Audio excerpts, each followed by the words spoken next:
Je vous parle maintenant d'un vrai amoureux de la musique et de la scène, Dave Poulain, ce musicien et chanteur franco-ontarien qu'on a connu parce qu'il a fait partie d'innombrables groupes, pour n'en citer que 3, Chaises musicales, Conflits dramatiques et plus récemment les Bilingual Boys. Il a aussi eu une carrière solo sous le nom du Paysagiste. Bon, le Paysagiste n'est plus. Dave Poulain s'assume maintenant sous son propre nom. Voici son portrait. Vivre seul, c'est battrivant. Si t'es tout seul tout le temps. Mes premiers souvenirs de moi comme musicien ou comme vouloir être un musicien ou un chanteur ou un performeur surtout, j'avais genre 4-5 ans, c'était un party de famille. Tout d'un coup, on a fait jouer du Michael Jackson, puis j'avais juste le goût de danser, faire une petite danse. Je l'imitais probablement. Et là, tout le monde s'est mis autour de moi, ça tapait des mains, les gros sourires.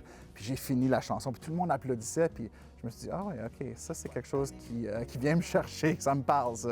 Ça fait qu'on s'aime simplement. Je m'appelle Dave Poulain et je suis tout simplement un artiste. Dans tout ce que la vie amène. J'ai pas nécessairement une famille très musicale, mais moi, j'étais tellement attiré vers la musique. Je pouvais m'asseoir là, devant des vinyles, là, puis juste changer vinyle après vinyle, écouter différentes chansons. Je tripais musique.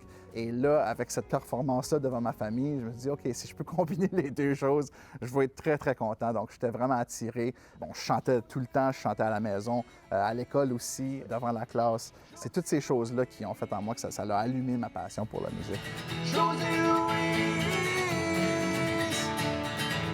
J'ai eu peut-être 8-9 ans. Je tripais beaucoup musique rock and roll. Là, c'était vraiment la phase où j'écoutais beaucoup de, pas nécessairement du heavy metal, mais de la grosse guitare. Puis je me suis dit, j'aimerais tellement ça jouer de la guitare. Bon, je n'étais pas capable. Donc, je me décidé d'en bâtir une. C'était pas une guitare qui fonctionnait, il n'y avait pas de corde ou rien, mais c'était comme en carton avec du bois. Je n'étais pas très menuisier non plus, là, mais c'était quand même une corde et une guitare. Puis là, je faisais jouer de ma musique, puis je faisais semblant de jouer. Je regardais ce qu'il faisait à la télé et je la jouais tout le temps, même s'il n'y avait pas de corde, même si ça faisait pas de bruit. Pour moi, c'était comme ma première étape. C'était comme, OK, ça c'est, si je veux être un rockstar, j'ai besoin de ma guitare. Et ça a été c'était vraiment drôle en y pensant. Mais à ce moment-là, il y avait des moments où oui, je me sentais vraiment, vraiment rockstar. Les premières fois où j'ai joué de mes chansons, de mes compositions, encore là, 13, 14, 15 ans, j'étais jeune, j'étais au secondaire.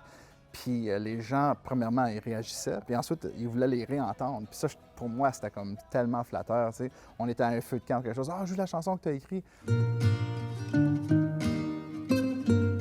En ce moment, je me trouve très chanceux parce que je fais de la musique avec mon épouse. Et ça, c'est quelque chose que j'ai jamais pensé aurait été le cas.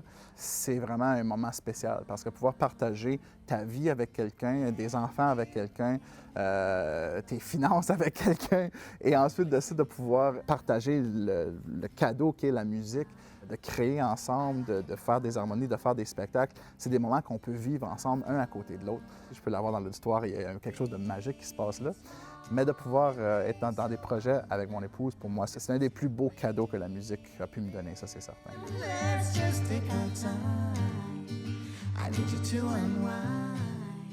Le paysagiste, c'est peut-être ma façon d'être un artiste solo sans être un artiste solo. Garde l'œil clair, le faux.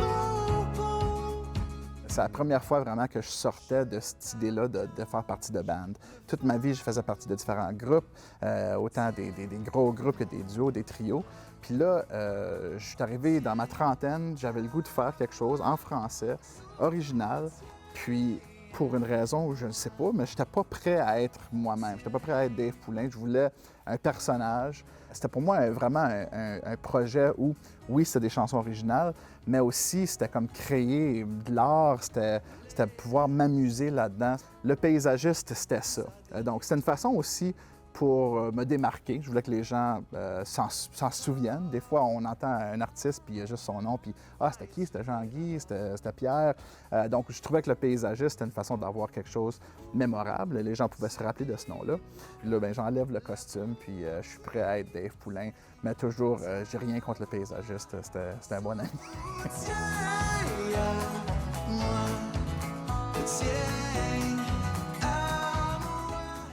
s'il y a une leçon que j'ai appris à travers toute ma carrière, de travailler avec tellement de différentes personnes, des petits noms comme des gros noms, comme plein de différentes personnalités. Bon, je pense que souvent, une des choses qui me revient, que ça m'a été dit aussi, c'est de ne pas prendre les choses trop au sérieux. Puis ça va dans n'importe quelle carrière, dans n'importe quoi, dans la vie. Il y a une différence entre, oui, on peut rester passionné, on peut rester professionnel, mais à un moment donné, il faut être capable de s'amuser aussi. Il faut être capable de laisser aller. Il faut être capable de ne pas être trop perfectionniste. Donc, cette idée-là de pouvoir trouver quand même le fun dans quelque chose, ça demeure hyper, hyper important. Parce que sinon, tu vas crever, sinon tu vas t'écœurer, tu ne voudras plus le faire. Il faut que quelque chose, surtout quand ça revient à quelque chose comme une passion, comme la musique, il faut que ça soit amusant. Puis entoure-toi de gens qui ont la même philosophie que toi. Je suis tellement reconnaissant à chaque fois que je peux juste aller faire un spectacle, chanter une chanson pour quelqu'un. Chaque opportunité pour moi est spéciale, donc je veux juste pouvoir continuer à faire ça. Je fais beaucoup d'ateliers dans des écoles.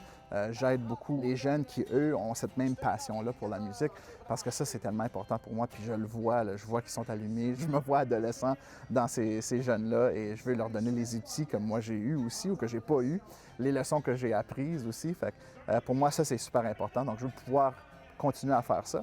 Puis continuer à créer, continuer à performer. En ce moment, je fais partie de 5 différents projets musicaux, donc c'est très occupé, mais c'est le meilleur moment dans ma vie, c'est certain, parce que je peux choisir aussi, je peux être le leader comme je peux être plus sur le côté, je peux jouer des chansons, des reprises, je peux jouer dans des mariages, comme je peux jouer dans des gros festivals. Sky's the limit un peu, puis j'aime ça.